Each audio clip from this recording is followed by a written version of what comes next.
Welcome to Dropped In, Allie. I am so stoked to welcome you to the Dropped In community. Thank you so much for having me. I'm so excited to have this conversation and drop in. My pleasure. My pleasure. So, I would love for you to share who you are, what you do, and why you're obsessed with it. Yeah, so my name is Allie Tymoczko. I'm a brand strategist and energetic leadership coach, and I infuse human design into the marketing work that I do with my clients. So, human design is your energetic blueprint. It's based on your birth time, so it does not change. It is fixed for your entire life. And any time that someone's like, "Oh, if only there was a roadmap to life." This is kind of it. And then to be able to take that and then like really integrate it so seamlessly into business and marketing and leadership. I have just seen, even in my own life and the lives of my clients, such a dramatic impact that it's hard to not be obsessed with it when you can kind of like combine strategy and energetics. It's just one of the coolest things. And I'm so grateful every day that I get to do this as the work that I do. Oh, I can feel it. It's palpable. So, how did you discover human design? Yeah, I feel like human design was like floating around for a while. And for me, it was around like 2017. It just kept coming into my field. But it was one of those things where I was like, oh, it seems cool, even discovering that I was an introvert, it was like that was a moment. I'm an INFJ, but it didn't really transform my life. It was more self-awareness, which is always great. Hmm. Um, but then it would just kept kind of coming back, and I was like, I think there's something to this. So in 2018, that was the year that I gave birth to my son. I really started integrating it into my life, into my family, and that's when I really started to see such a significant difference. And then I didn't have the intention of using it in my business. I don't even think it was another couple of years until I did that. But it was around that 2018 mark that I really started to put it to practice. Mm. It's very cool. So it was a natural segue. I would imagine having studied human design and then understanding your children specifically is like a huge asset. A huge asset. And like there are five different energy types in human design. I am a projector. Hmm. My daughter is a manifester. So we're both what's known as like non-energy types. And my son and my husband are both generators. So we're three completely energy types, and my children are complete opposites from each other. So it's been so fascinating to integrate it into my parenting and how to meet them in completely different ways. And to also, when you dive deeper into your chart, you can understand certain patterns that play out. And I Hmm. see that in my kids, and I make adjustments according to meet their needs. It's been the coolest thing ever. I feel like it's made things so much easier, to be honest. I can imagine it's like you got your private little guide of like how to read them, support them more organically. So, Even like with my husband, I'm like, she's a manifester. She needs her independence. oh, Like I that's love that. back. I love that. So I'm fairly well versed with human design, but not everybody in Dropped In is. So you mentioned there's five energy types. So could you kind of drop into the fifth one that you didn't share and then share a little bit about each one? Yeah, so first I'll kind of start with the generator and the manifesting generator. So they're both generator types. What really defines them is that defined sacral. So generators and manifesting generators make up most of the population, but they're like that juicy aura that you want to be around. Like they get shit done. They're like the mover shaker. Like the world would not be able to move without the generators and manifesting generators. Manifesting generators are really multi-passionate. So, especially when it comes to business, being like, oh, you need to niche down and pick one thing is going to be like the most suffocating thing to a manifesting generator. That is not the strategy for them. And like when both of those energy types, when they are doing the things that light them up, that's what's infectious. That's when they will have like this limitless energy supply to do what they're here to do. And it's when they start saying yes to things that are no's, that's when it becomes an energy leak, and it leads to frustration and misalignment and all of those things. And for most people, honestly, we're programmed to like be the good girl, be a people pleaser, say yes to things, like make people like you, and that can really like cut away at our energy. So from there, then the projector. So the projector is known to be like the wise guide, the sage. We don't have all of the energy to do. We definitely need rest. We need downtime. That was a huge breakthrough for me, Yeah. where, generators we're conditioned to be like, sorry, projectors are conditioned to be like generators. And so for me, I was like, why am I inconsistent? Like, am I lazy? Is something broken in me? Like, how can I just be like this other person? And really understanding how my energy is meant to be nurtured and how it flows and how I create success.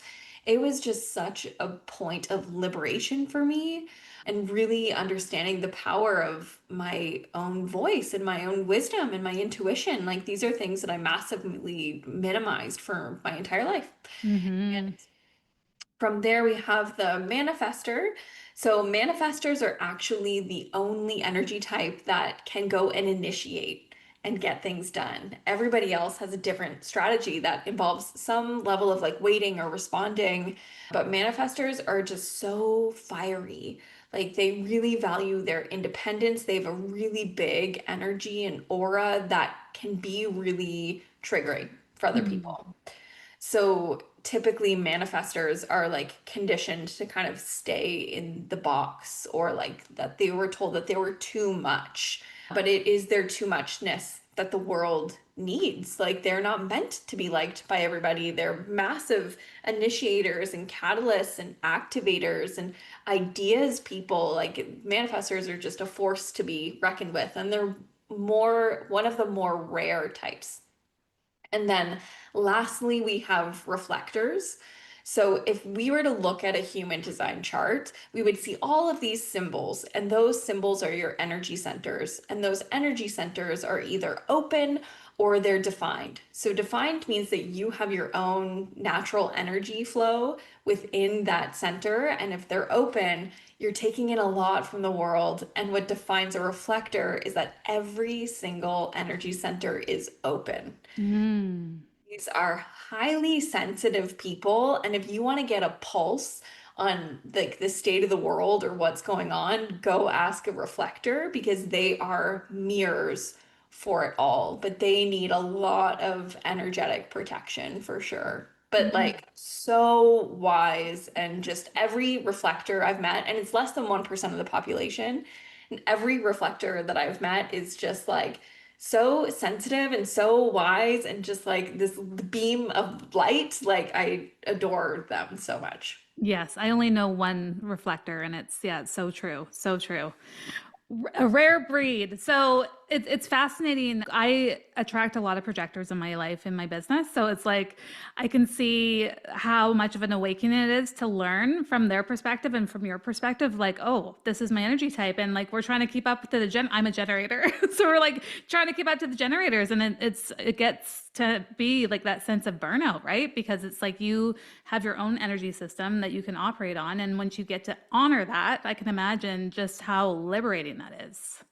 Yeah. And in the same regard, like I have a co-working space with my husband who's a generator, and I love working around him because I feel so productive. Like I can just like feed off of his sacral energy, but then I have to know that like all of that energy that I'm absorbing, and the difference is that he's defined in his sacral and I'm not. So I'm Mm. taking on all that energy. So if I don't consciously release it, I'm gonna burn out because I can't run off of someone else's juice, Yeah, basically. for sure. For sure.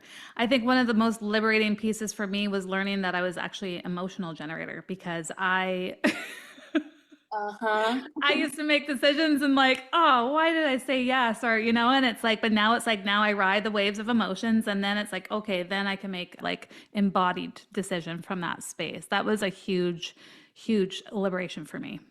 Yeah, so for anyone who's listening, you have your energy type, and then there are different depths to your human design chart. One of those being your authority. And this is just the way that your body makes decisions. Nobody should be making decisions with their minds like that. was what we're told to do. And it just, our minds are beautiful for like concepts or imagination or creativity, but they shouldn't be making decisions. Like our wisdom lives in our body. Mm-hmm.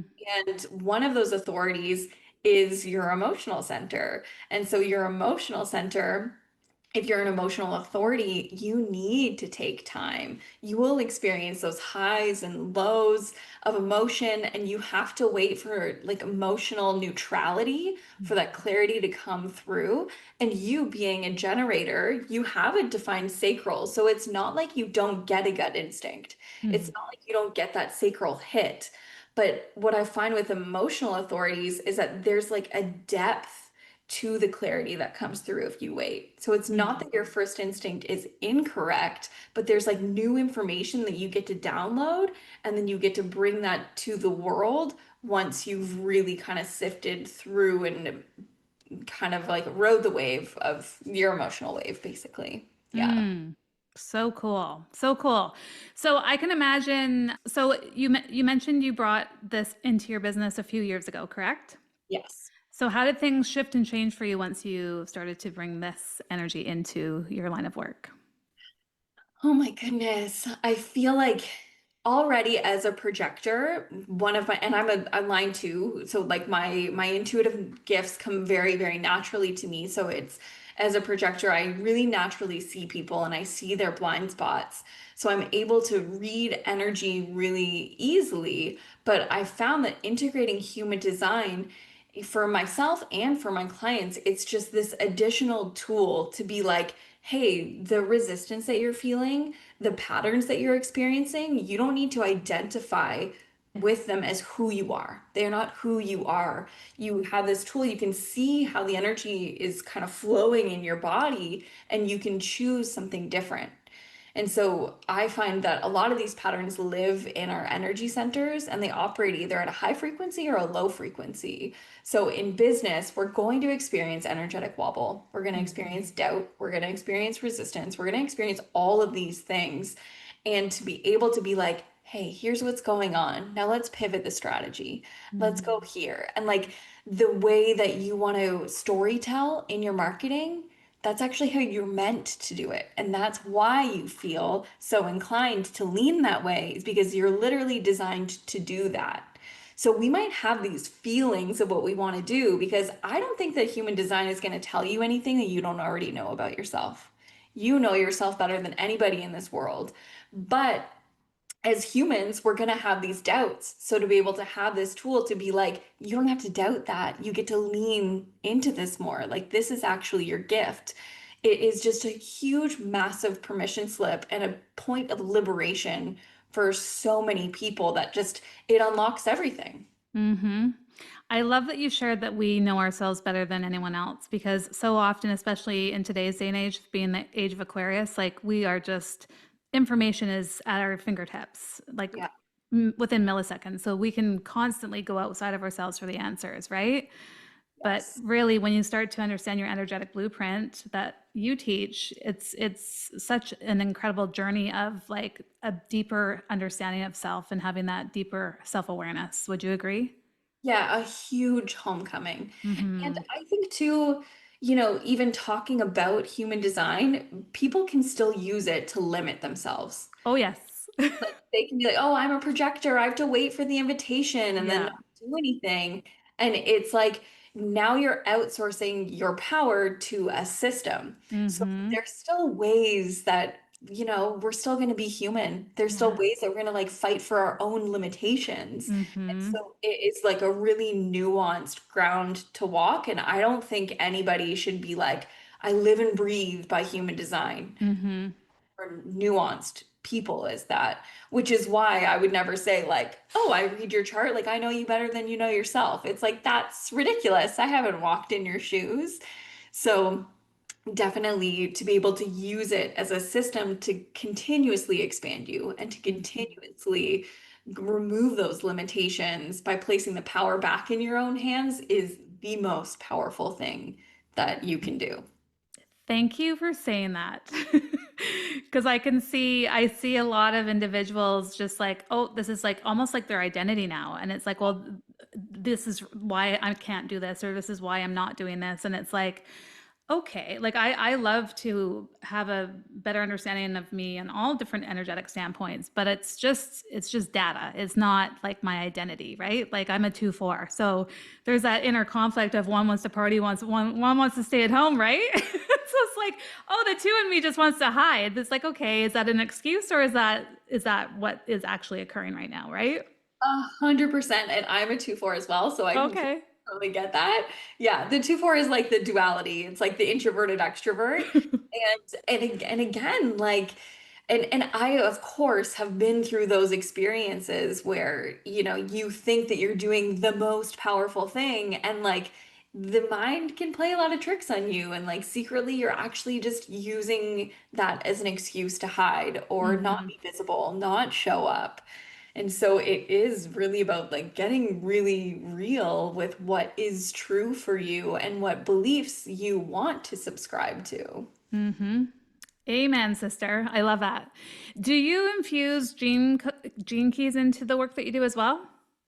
I do like touch on Gene Keys. I love the Gene Keys system. Hmm. So with human design, there are 64 gates. And so they're kind of like different like archetypal energies that live in us.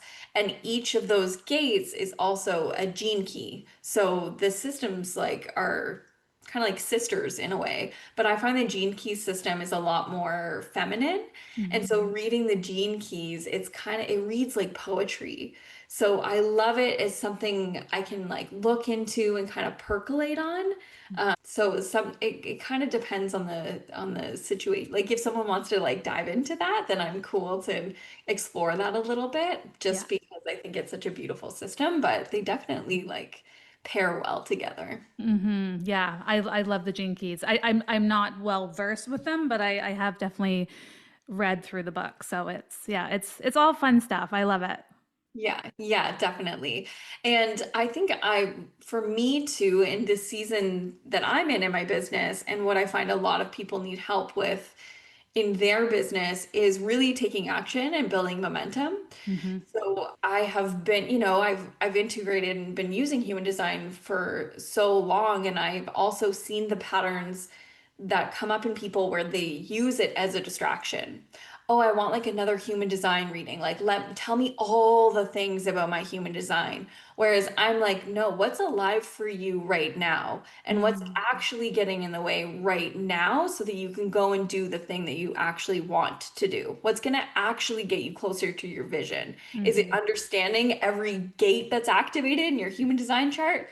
No, it's probably going and working on your marketing and refining your positioning, or maybe tweaking your offer suite a little bit, like whatever it is. And so let's look at the blocks of why that's not happening so you can stop identifying with them and let's get shit done. Mm. I love using it in that way rather than like another, because I mean, I'm a spiritual woman. Like I can spiral like the best of any of them, like, the spiraling is not serving anybody. The prolonged healing is not serving anybody. So how can we use it as like a way to fast track our goals? Let's drop into that, the prolonged healing, because that is a hot topic. Because I see a lot of individuals like feeling like they just need to keep healing until they execute, right? And I mean, I don't know about you, but I'm not an enlightened being, because if I was, I wouldn't be here anymore. Right? Yeah. I wouldn't be Tell here on us planet Earth. So the more. journey is constantly evolving, right? And so let's speak into that because I think it's really important for business owners specifically to understand that. Yeah, and like business owners, there's a reason why we say it's the biggest personal development journey that you will go on. It's like you get into business and you're like, oh, there's all my internal shit. Yeah. Gotta look at that. And then, like you said, we have all this information at our fingertips. There's so many modalities that we can dive into. There's so many, different systems that we can read into. There's so much healing work to be done. And it is literally never ending. It can Hmm. be never ending. And I I think the entirety of my life, I will continuously be on that journey. But do I need to be healed in order to do the thing I want? No. And do I have to continuously like be excavating my all my shadows until the end of time? No. I mean, and I've been in that place where like I've done that, Oh, like, yeah. and it's and I was having a conversation with my somatic therapist. Mm-hmm. How do you know when to stop? Like, I'm unpacking this trauma. Mm-hmm. When do I stop? And she said to me, she was like, well, if you keep picking at a wound, what's going to happen? Yeah. Going to open. So the key is actually meeting your feelings as they come up. Mm-hmm. You don't have to continuously excavate them out. It's just meeting them and then keep going and meet Yes. and keep going. So it's 100%. like we don't want to suppress anything, but Mm-hmm. we don't need to keep digging for the sake of thinking that's going to make us more spiritual Mm-hmm. or more healed. I think thinking that we need to be more healed needs to be met with, well, what part of me thinks I need that? What part Yes. of me feels like I need to fix something? Mm-hmm. Yeah. It's like that enoughness or worthiness piece, right? It's a slippery slope. So, I mean, I'm all for practicing what you preach, embodying what you teach, and obviously meeting yourself wherever you're at with the support that you need. But it's also important to be able to take that initiative to continue to keep growing, right? Like this is Mhm. one of my biggest seasons of my life right now, and I'm getting met with some shadowy stuff. I'm like, oh, there you are, right? So what do, I lean in, work with my mentor, and then I keep executing, right? But if I were just to allow that story to have all the power over me, I'm actually being quite selfish and being of disservice to the people that need our work, right?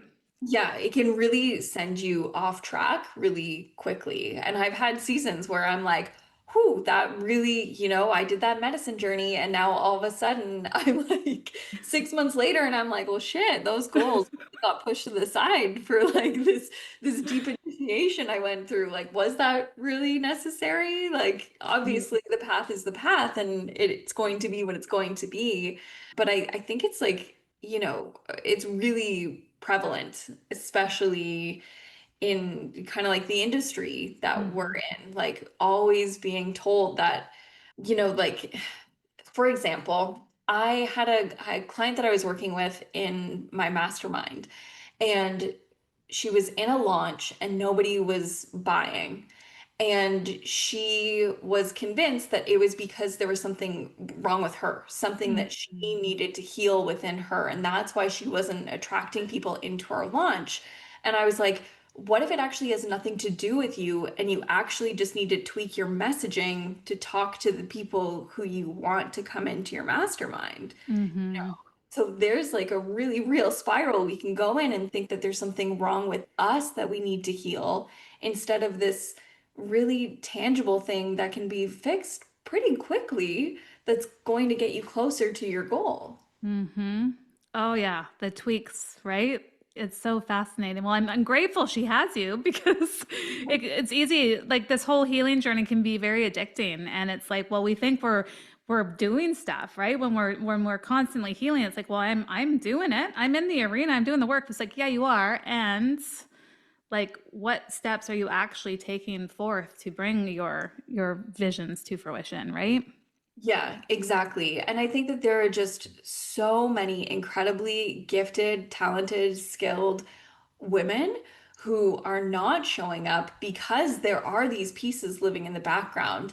And if you were to go and look at a man who is trying to make his goals happen, he doesn't care if his content's shitty, he's showing up anyway. He Yep. doesn't care if he's saying the most profound thing on the internet. It's probably like, not that it's probably, but like, like there's like a very simple statement that's turned into a reel and all of a sudden it's shared a million times. Whereas like there's these deeply spiritual, intuitive women who are just like really holding back in their gifts Hmm. because they don't think that they're healed enough to own their leadership as they are right now in this moment. And Hmm. I think the faster that we can get through that belief, so they can just say what they're here to say and help who they're here to help, like the world will be better off. Yes, indeed, indeed. So if someone's in that space right now, how would you support them? in the space of really kind of thinking that they need to constantly be fixing and excavating, I would ask them, like, what do you really, really want? Mhm. What do you really want? And what part of you thinks that you can't have that right now? Mhm. And so it's meeting what's alive right now. Mhm. And so using something like human design, we can see how some things are playing out. But I don't think that a human design reading and you understanding all the facets of your human design is the answer. I think it's meeting what's alive in this moment, being like, okay, look at what's playing out energetically. Now you're free from it Mhm. and keep going Yeah. and like continuing with that kind of momentum. Yeah, because I think sometimes it's so valuable to be a deep space holder, Mhm. and there is space for that, for non-judgment, for just a safe space to land, because I don't think there are enough safe spaces I agree. online at the moment. Mhm. So to have that is so necessary, and then to be met in your process and then have a plan to Mhm. keep going. Yeah. I think that that is what most people need. Yeah. Thank you for saying that. There is a lack of integrity out there, and there are rare spaces that truly feel safe. So I love that you touched on that because I know I would imagine in your world that's your number one, value in terms of leading masterminds and the work that you do, and it does mine as well. So it's so important. Yeah, and I keep hearing over and over again, and it is so true that right now we are in such a trust recession. Mm, Experienced, certain booms in industries, and it was a lot of shiny object syndrome and a lot of really great marketing, and then people were not met in the way that they thought they'd be met. mm-hmm. And a lot of people even invested a lot of money and then ended up in debt and Yeah. all of these things, and we thought that we could just calibrate to someone else's energy, and then Mm-hmm. now we're experiencing the aftermath of that, and it can feel so disorienting to somebody who approached it with all the trust in the world and then Mm-hmm. was ultimately betrayed or manipulated or gaslit or whatever it is. There's a lot of things that have gone down for so many people. And so it's not surprising that there would be a trust recession. It's not surprising that people would feel hesitant and to not know where to go or what to do. Mm-hmm. I love that. I have not heard that, but it totally resonates. Trust recession. Yeah. Yeah, there's a lot of smoke and mirrors out there. And I definitely got swept away with a lot of marketing that portrayed to be something that it wasn't. And which, at the time I was it hurt. It hurt. And there was a lot of mistrust, but I was like, okay, I could use that as a catalyst to be even louder and prouder in a quieter and softer way about this work that people actually have an integrity with, right? So, 100%. It's all lessons and it's all for mm-hmm. us. And Mm-hmm. I've been in positions where, I thought again that I was doing the most powerful thing. And then in the aftermath to be like, oh, I was really outsourcing my power there. Yeah. What responsibility can I take for the part that I played? Mm-hmm. It just fortifies me even more as a leader. Yeah.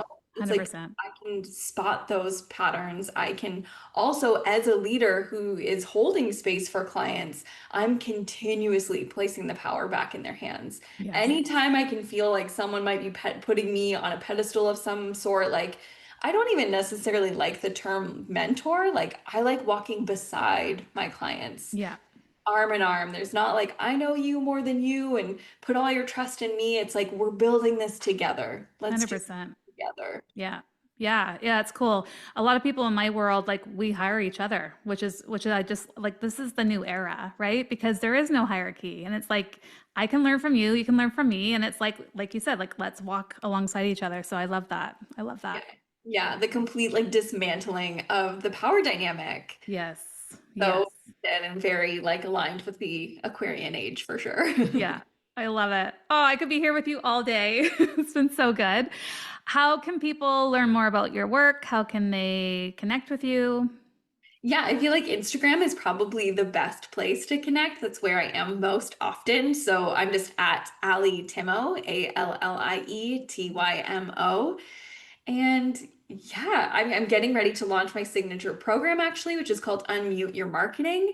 Ooh. I'm so excited. I actually took a period of time where I was solely focusing on one-on-one work. And then I even had my own story of like, how do I take what's intuitively natural to me and Yeah. translate it? But I've been like building out frameworks and I'm really, really excited to teach them because, like I said, more women need to show up in their power and in their marketing. 100%. Isn't that part of being a 2-4 though? Like it's hard to articulate what we know, isn't it? It is so, yeah, that is it. And again, that's the thing where I'm like, wait, is this just how I naturally am, or is this a block that I have? Because it's like, it can feel so hard to be like, this does come. Like, I mean, I've been in marketing for 15 years. I've been running my own business for 10 years. So there is definitely experience and there is skill set, but there is a lot that is natural and intuitive. So to Yeah. be able to kind of articulate that and put it into some kind of framework that feels like easy to implement, Yeah. it has been a journey. Yeah. I get it. I get it. I totally get it. Well, that sounds like a fantastic program. So I'm so grateful that when is it launched? It's launching at the beginning to mid-July. I'm still solidifying dates. I don't know when this is going to be live, but it's something that I'm going to be relaunching for sure. Cool. Well, we'll stay connected and I'll make sure it goes live in alignment with your launch. So, Oh, thank you. That's generous of you. of Thank you. course, that's what we're here for. Okay, so for those listening that might be feeling like quitting or throwing in the towel, what is a message of hope that you can offer them? Oh, that is, I think, sometimes we think that that can be the worst place where we can land to feel like we're going to throw in the towel or we want to quit. But I actually think that's where we find our power. Hmm. I think if we can have that perspective shift and to know that we're not victims of our circumstance, we're victims of perception, Mm. perspective. And so to be able to look at that as, oh, I'm feeling like I'm nearing rock bottom here. I'm feeling like I can't get out of here. That's where you find yourself. That's where you find your power. It's in those moments of complete and total darkness and uncertainty and chaos that I have found what I'm truly made of. And so I think when you're at that point, you're at a precipice and you can choose your path. You can choose what game you want to play. You can choose to throw in the towel, or you can choose to say, ooh, this is where I get to find out what I'm made of. Mm. Okay, mic drop. Yeah. So good. So good. Thank you so much, Allie. It's just been such a blessing to have you here. And I know the drop in community is going to soak this one up for sure. Oh, thank you so much. This was absolutely incredible. Mhm. Most people think scaling is about doing more strategy, more hours, more effort. Your success isn't about how hard you work. It's about how well your nervous system can hold what you're building. If your body is stuck in survival mode, no strategy in the world will make scaling feel sustainable. You'll stay in the cycle of overthinking, self-sabotaging, pushing harder while getting nowhere. Not because you don't know what to do, but because your system isn't wired to receive what you're working for. That's why I created the Inner Pharmacy Playbook. 143 power pages of real, high-level strategy to regulate your nervous system, rewire resistance, and finally step into momentum that sticks.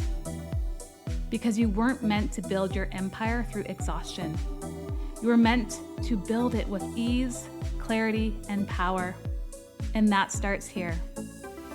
Go to the show notes and grab your copy of the Inner Pharmacy Playbook, because the next level of your business is not about grinding harder. It's about becoming the version of you who can hold it all.